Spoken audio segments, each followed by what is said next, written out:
Hey, what's going on, guys? Welcome back to the GM. It is your guy, Boulanger. Up next on the GM, we're going to be talking about the Baltimore Ravens making roster moves right before the 2023 training camp start. Do me a quick favor, hit like, subscribe, hit the notification bell so that you get updates when we upload new content. Let's go. So the Baltimore Ravens had some big news coming out about 5 to 8 hours ago concerning their roster.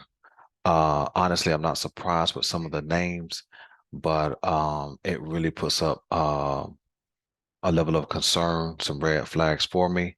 And if you're a Ravens fan and you have big hopes for this season, it should have given you a little bit of cause to pause. So let's deal with these big names on in these announcements. Number one, first up, is going to be J.K. Dobbins, who was placed on the physically unable to perform list. Even though it's a little different designation for JK, he's still placed on that list. JK is a guy who the GM said he was concerned about after he missed mandatory OTAs.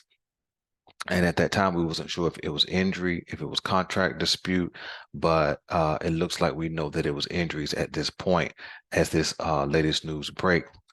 JK was set, man, to possibly have a breakout year, but sounds like he has not fully recovered.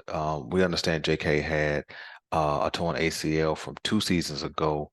Then he battled through injury, having to have a second procedure in last year. And so I was under the impression that JK by this point, 6 months after 6 months after the end of the season, would have been basically nearing 100%. And so with JK having this recent injury designation, it really sends up some alarm bells. So it's kind of like JK out, Melvin Gordon in.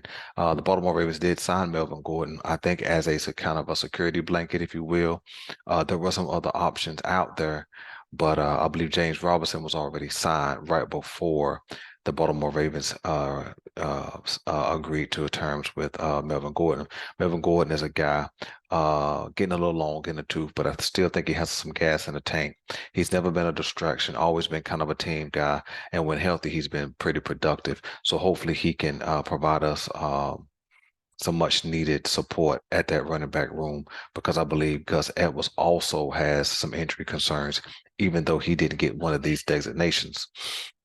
Next guy up is Tyus Bowser, a guy who I mentioned um also coming out of training camp. I mentioned him because we didn't hear any news in any of the camps, whether it was mini camp, mandatory OTAs, things like that. And I guess I understand a little why now that Tyus Bowser wasn't mentioned a lot. According to John Harbaugh, his knee flared up during one of the practices, I guess, and they're kind of unsure why. Now, Tyus Bowser is a guy who got hurt 2 seasons ago as well. He did not hurt his knee. In fact, he tore his Achilles. And so sometimes when you're coming back from a lower body injury, you overcompensate. And so sometimes another part of the body gets injured or has some injury type issues. And so that sounds like that's what's going on with Tyus Bowser. So hopefully we can get Justin Houston in-house over the next week or so, because that's the latest rumor as well, and provide us some extra veteran support at the much needed edge rush position. And then last but not least is Rashad Bateman. He is a guy who I also mentioned in a video about a month ago, right after he had his cortisone shot. And I said at that time that I was concerned um about Rashad Bateman, and a lot of people kind of clapped back at me a little bit and said that, hey, that's just normal procedure. But I understood that it was not normal procedure. Yes, cortisone shots are normal as it pertains to healing, but the fact of the matter is he's 9 months or so past his surgery, and at that point he was getting a cortisone shot that is for inflammation and to also reduce pain. And so that let me know that his injury was not near the point of healing that it should be, because his injury is a ish month recovery process, and here we are at the ninth or 10th month. And so really needed Rashad Bateman to have a bounce back year. We really needed him to put in about 10 to 12 healthy games this year, but I'm not sure what Rashad Bateman will actually bring to the table. He may be a guy. I tell you who he puts me in the mind of. You guys remember this name. He puts me in the mind of Rashad Perriman, a late first round pick who had a lot of potential. Matter of fact, I think they're roughly the same size. Perriman may be a little bigger in height. Both had good speed. Uh, but Perriman just couldn't stay healthy in those first couple of years, and the Baltimore Ravens parted ways with uh, Perriman.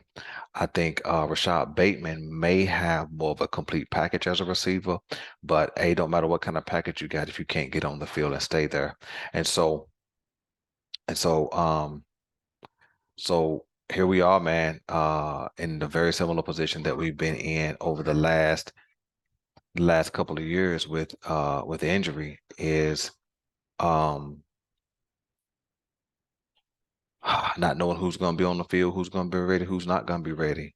And so I think that the Baltimore Ravens will have to keep 7 wideouts this season only because the guys at the top of that rotation, Bate, Odell, guys like that have had an extensive injury history, and so here we are right now going into training camp, and Bate isn't ready to go. And so again, I'm not saying any of these guys it's their fault. And nobody plans on getting injured. I believe these guys work out hard. I believe they train hard, and I believe they're really trying to get back on the field healthy. So it's not their fault. But in the game of football, the best ability is availability, as I said before, and that's kind of a cliche that's pretty prominent in sports, but it's true at the same time. And so some of these guys, JK is in a contract year. You know what I'm saying? This may seal his fate if he can't get back on the field at 100%. Gus, although he didn't get a designation, Gus hadn't been healthy for a couple of years now. Tyus Bowser, he's not in a contract year, but this could, end up with something where the Ravens part ways with Bowser. Um, you know, if he doesn't get healthy and can stay healthy. And so just a real concern. And then one more guy I'll mention is Pepe Williams. Uh Rookie from last year, didn't get a lot of playing time. He has a lot of potential from everything that I've heard and some of what I saw on the field, but he hasn't been able to stay there because of injury, and he's injured again now.